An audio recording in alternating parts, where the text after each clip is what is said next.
Hello everyone. So guys one word substitution का series चल रहा है। आज मैं जो ये 5 वर्ड्स लाया हूँ ये बीमारी से रिलेटेड है गाइस। ये भी आपको आना चाहिए, कभी ना कभी इसकी जरूरत जरूर पड़ेगी गाइस। पहला जो है इसको बोलते हैं कंटेजियस। कंटेजियस, अब कंटेजियस का मतलब क्या होता है, हम कब बोलेंगे कंटेजियस, देख लीजिए इसको। ये एक एडजेक्टिव है। कंटेजियस का मतलब है कि जो छूने से फैल जाए, ऐसी बीमारी जो कि छूने से फैल जाए, छुआछूत से फैल जाए। यानी कि यहाँ पर लिखा हुआ है कि संपर्क या स्पर्श द्वारा फैलने वाला, यानी कि a disease that is contagious can be caught by touching people और things that are infected with it. अगर किसी कोई व्यक्ति है और उसे कोई बीमारी है और आप आते हैं और आप उस व्यक्ति को छू देते हैं, उसके टच में आ जाते हैं, तो ये बीमारी उससे आप तक पहुंच जाएगी। यानी कि वो जो बीमारी है उस बीमारी को हम क्या कहेंगे, कंटेजियस कहेंगे। ये एक एडजेक्टिव है, तो आप कह सकते हैं कंटेजियस, बगल में आप डिजीज लगा सकते हैं कि he is suffering from a contagious disease, या he has a contagious disease, या दिस डिजीज इज कंटेजियस, ऐसे बोल सकते हैं इसे, इट्स अ कंटेजियस डिजीज। तो अब ऐसे कई प्रकार के ऐसे डिजीजेस हैं जो कंटेजियस है।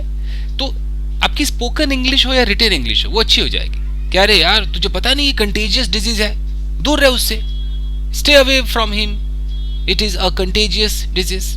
क्लियर है? तो आप इसका इस्तेमाल कीजिए। चलिए नेक्स्ट जो वर्ड है दोस्तों, कैटरैक्ट। कैटरैक्ट यानी कि कभी भी आपको बोलना हो मोतियाबिंद, सबको पता है मोतियाबिंद, समझाने की जरूरत नहीं है। तो मोतियाबिंद को क्या कहते हैं, कैटरैक्ट कहते हैं। यानी कि a white area that grows over the eye, यानी कि आपके आंख के ऊपर एक वाइट एरिया आ जाता है। मैं आपको ऐसे दिखा सकता हूं चित्र के माध्यम से। तो कई बार स्पोकन इंग्लिश आप बातें कर रहे हो और मोतियाबिंद कहना पड़ जाता है, तो आपको लगता है यार मोतियाबिंद, अब मैं कैसे बोलूं मोतियाबिंद, तो कैटरैक्ट उसको बोलेंगे। आप देख सकते हैं ये जो व्हाइट एरिया आप देख रहे हैं ये कैटरैक्ट है, यही मोतिया है, तो इसको हम बोलेंगे कि मोतियाबिंद। ये बीच वाला जो व्हाइट एरिया, ये वाला लोगों को फिर धुंधला दिखाई देना शुरू करता है, तो हम कहेंगे कि अच्छा यार ये बंदा ना मोतियाबिंद से सफर कर रहा है, इसके एक आंख में मोतियाबिंद है या दोनों आंख में मोतियाबिंद है, बोल सकते हैं। ठीक है, तो आपका ये दूसरा वर्ड भी हो गया कैटरैक्ट, यानी कि मोतियाबिंद, यानी कि आंख की एक बीमारी जिसमें आंख में एक सफेद टुकड़ा बन जाता है जो दृष्टि को बाधित करता है, यानी कि उसको मोतियाबिंद कहते हैं। अंग्रेजी में कैटरैक्ट कहते हैं, एक नाउन है। तो he has a cataract in his left eye, उसके लेफ्ट आई में भैया मोतिया है, मोतियाबिंद है। क्लियर है? चलिए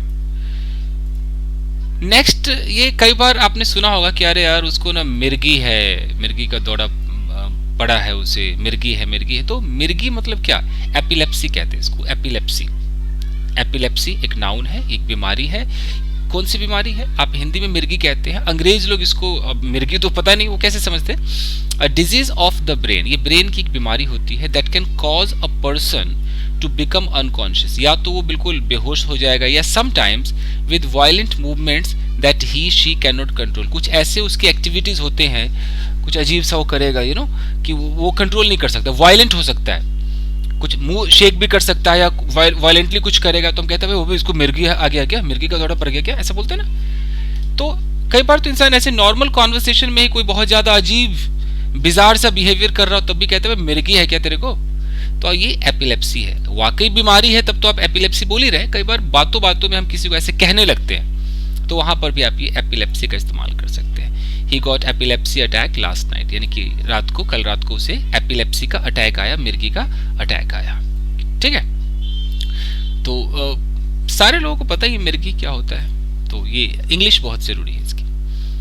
अगला जो है गाइस, ये है एलिफेंटाइसिस। ये जो बीमारी है हिंदी में कहते हैं हाथी पांव, यानी कि किसी का पैर जो है वो नॉर्मल नहीं रहता, वो सूज जाता है, पैर बहुत मोटा हो जाता है, काफी बड़ा मोटा पैर हो जाता है। यानी कि a condition in which a limb और अदर पार्ट ऑफ बॉडी, आपका कोई भी शरीर का और भी कोई हिस्सा हो सकता है, ज्यादातर तो मैंने पैर का ही देखा है, becomes grossly and large due to obstruction of the lymphatic vessels.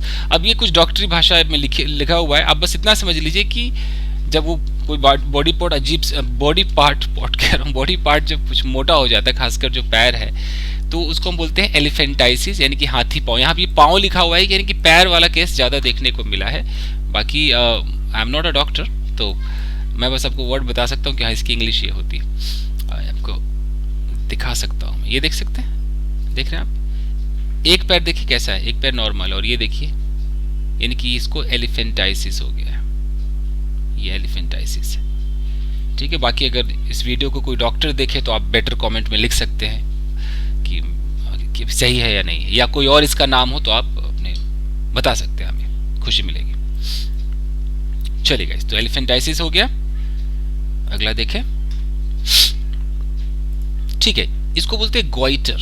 Goitre का मतलब होता है घेग लटक जाना, इसको घेघा, घेंघा, अलग अलग नाम से लोग बात करते हैं। ये आपका ये जो थ्रोट एरिया है ना, तो ये थ्रोट में ये बड़ा सा हो जाता है, ये सूज सा जाता है, थ्रोट एरिया आपका बड़ा हो जाता है, ग्वाइटर बोलते हैं उसको। Goitre is an enlargement of the thyroid gland in the neck. आपके नेक में ऐसे थायराइड ग्लैंड होता है ना, बटरफ्लाई जैसा, यहाँ पर ऐसे होता है, ये आपका गर्दन और यहाँ पर थायराइड ग्लैंड होता है, तो अगर वो बड़ा हो जाए तो आपको आपका घेग लटक जाता है, सुना होगा। Swelling in the front of the throat, आपके थ्रोट में फ्रंट में स्वेलिंग आती है, caused by an increase in the size of thyroid gland. Thyroid gland आपका सूज गया, बड़ा हो गया, तो वो आपको दिखेगा। तो उसको हम इंग्लिश में क्या कहेंगे, हिंदी में तो आपको पता है कि आप उसको घेग लटक गया है, घेंघा रोग हो गया, क्या क्या बोलते हैं इसको। आप ऐसे देख लीजिए, दिखाई दे रहा है आपको, ये देखिए गले में, देखिए क्या हो गया, ये ग्वाइटर है, दिस इज ग्वाइटर। ठीक है, अब कभी भी आप ऐसा कोई केस देखेंगे तो आप समझ जाएंगे, अच्छा ये ग्वाइटर है। चलिए, बस यही थे गाइस, अगर आप चाहें तो इसका एक स्क्रीनशॉट ले सकते हैं। चलिए, thank you everybody, see you in next episode. Thank you, video को लाइक कीजिएगा, थैंक यू।